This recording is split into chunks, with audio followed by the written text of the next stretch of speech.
जहां से अच्छा।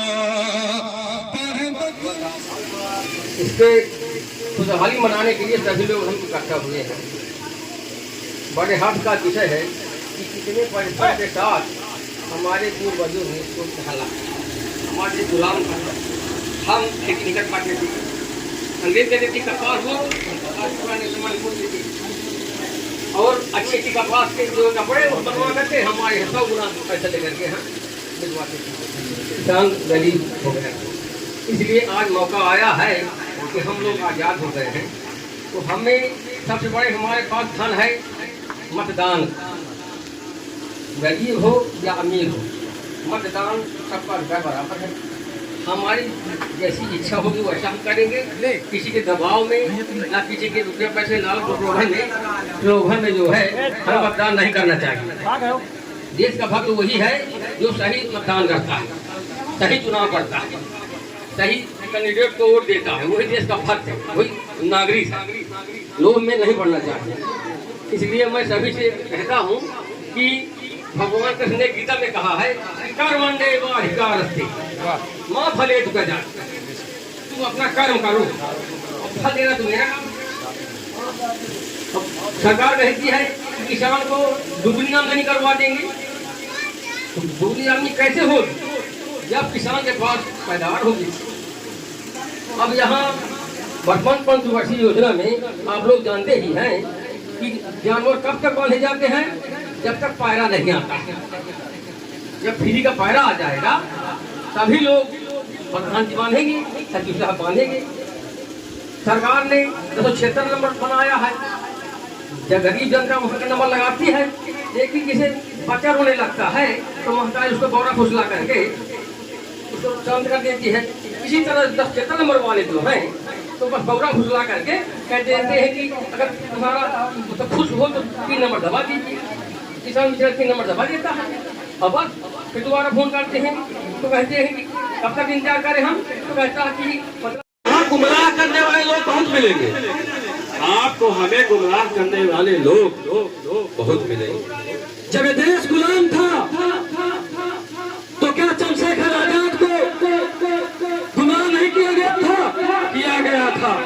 आज हम चाहते हैं, हम सब चाहते हैं कि आजादी मिले, स्वतंत्रता मिले, लेकिन पड़ोसी के घर में भगत सिंह तैयार हो। हम नहीं चाहते कि हमारे घर में पुलिस आए तो पड़ोसी के घर में पुलिस आए, उससे पूछे कि तुम्हारे बेटे ने समाज के विषय में बात क्यों किया, जोड़ की बात क्यों की, जानवर की बात क्यों की, शिक्षा की बात क्यों की, हितों की बात क्यों की, समाज के समरसता की बात क्यों की। हम चाहते हैं कि हो न्याय, लेकिन भगत सिंह पैदा हो बगल वाले घर में हो। जब तक इस मानसिकता को हम नहीं हटाएंगे और हर घर में भगत सिंह पैदा नहीं करेंगे तब तक इसी प्रकार गुलाम रहेंगे। पहले हमारी जमीनों को कब्जा किया गया, इसके बाद हमारे बुजुर्गों को कब्जा किया गया, उनकी मानसिकताएं गुलाम की गई, हमारी माताओं के साथ अत्याचार किया गया। आज हमारे माइंड को अत्याचार किया जा रहा है, हमारे दिमाग का अत्याचार किया जा रहा है, हमारे दिमाग को बदल रहे हैं लोग। तो मैं आप सबसे आग्रह निवेदन करूं कि आप 300 की मेहनत करके, तैयारी करके, फावड़ा करके, किसानी का काम करके जो हो सके वो आप कर। आज जिस जगह मैं खड़ा हूं इससे भी ऊंची जगह पर उनको पहुंचाने का आपका हमारा कर्तव्य बनता है, क्योंकि हम उनके माँ बाप हैं, उनके अभिभावक हैं और इस गांव के जिम्मेदार नागरिक हैं। हम उन लोगों से नहीं मिलना है जो कहते हैं कि तहिन का सब लाइन देखेगा तो वही कह दिया कि हाँ सुन जिन्ना होई मोयना रजिस्ट्री होई तो देख ले तो चले तो जे मुझे मार्ग में तो चले दे गली में और जितना कांदो होई मैं उठाई हूँ और चले दे अधे गली साफ होती कि नहीं हो और जब 100 जो चल जाए वक्त ना हुआ मैं तो हाथ न लगाओ भाई गुहारे वही साफ कर देंगे। भैया गलत होगा पता है। आपको एक उदाहरण दे दूं, ये डेरा के निषाद समाज के लोग बैठे हैं, इनके यहाँ एक चक्रोल जा रही थी, इनके यहाँ सन 47 की आजादी के बाद आज 77 साल पूरे हो गए, 76 साल पूरे हो गए, 77वां लग गया। आज तक इनके गांव में बिजली नहीं, आज तक इनके डेरा में चक्रोल नहीं, या चोरी ढाला तो हो, एक तो ढाला नहीं। हम लोगों ने उस पर सब मिल करके ताकत लगाई। फिर देखिए, फिर वही मानसिकता गुलाम लोग आ गए और उन लोगों ने क्या किया, इन लोगों को गुमराह करना शुरू कर दिया। अब कुछ लोग गुमराह हो गए भैया, काम को बंद करा दिया। फिर हमने इनकी मानसिकता को फिर से खोला और मैं कह कि सुनो, अब मैं कहीं जीने हो तो एक कहीं नहीं हो, मैं तुम्हें बता के आ जा तो चाहे मुझे पार है पर मैं इनके ही रोटी खाओ, दाल खाओ, चावल खाओ, अब पा रहे हो इनके हाथ गाल जोड़ो। मैं सुनो महीना हो निकले मैं एक दाई यही हूँ तो साल भर ये तुम्हारे बड़े ये गजान क्या बियाह रुका है, ठीक है। अब 15-15, 12-12 फुट पे जमीन से दे दिया, या हमारा तुम्हारा बपौतिया ये जीवन भर पढ़ी हो घटी। लेकिन अगर ये रास्ता बन जाए तो बहुत बड़ा काम हो जाए। तुम्हारा गाड़ी तुम्हें द्वारे में ठार हो, 100 बराती आई है, द्वारे में नाश्ता करिए, सर्फ लगाइए, चल दिया है। और जो उन्हें सर धुए में सुनसान में रुके पे तो 500 गाड़ी दे है जो पे गाँव जाइए।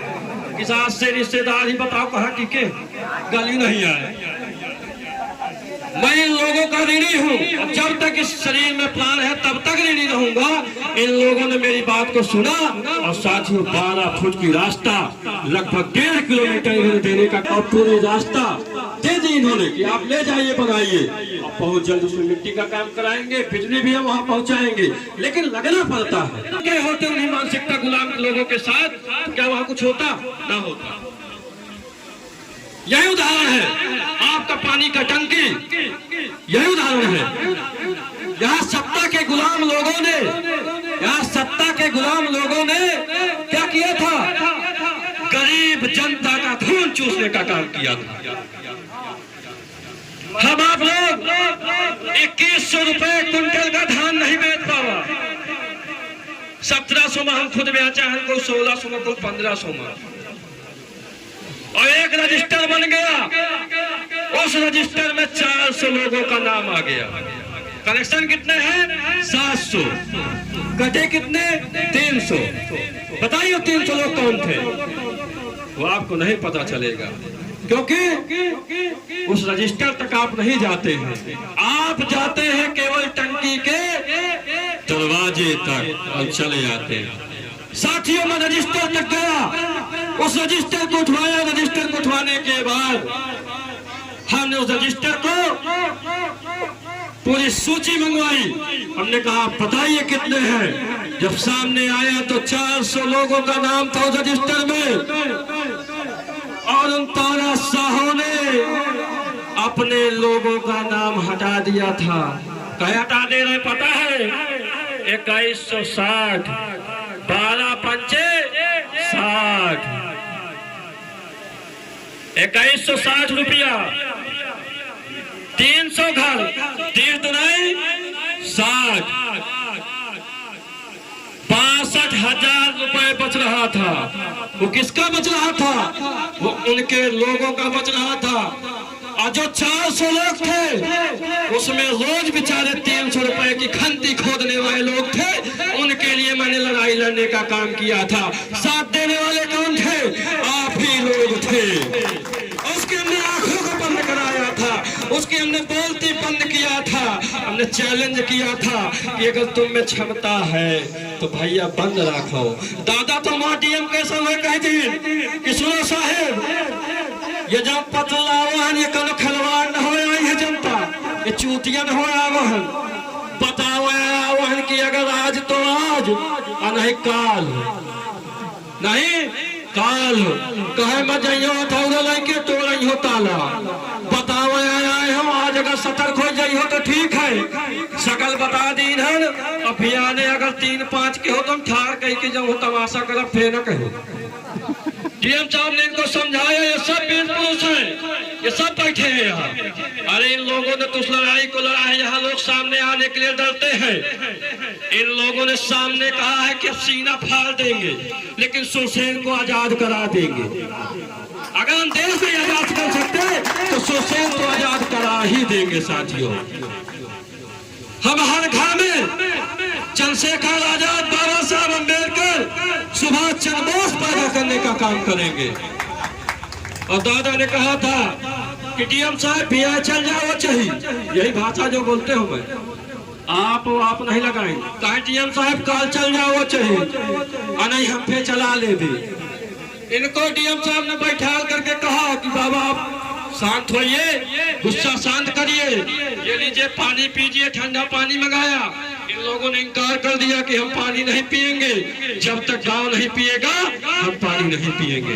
और साथियों उसी दिन दादा छूट गए थे पहाड़ी में, और दोनों 15 की मोटर, कहीं रुपया नहीं आए, वो पता नहीं कहाँ से आ गया उतनी देरी कि 2 मोटर है, 70,000 का, और 10,000 का स्टार्टर, 90,000 का आइटम बस में धरा के लाए। और साथियों आपको निःशुल्क पानी मिल रहा है कि नहीं मिल रहा है?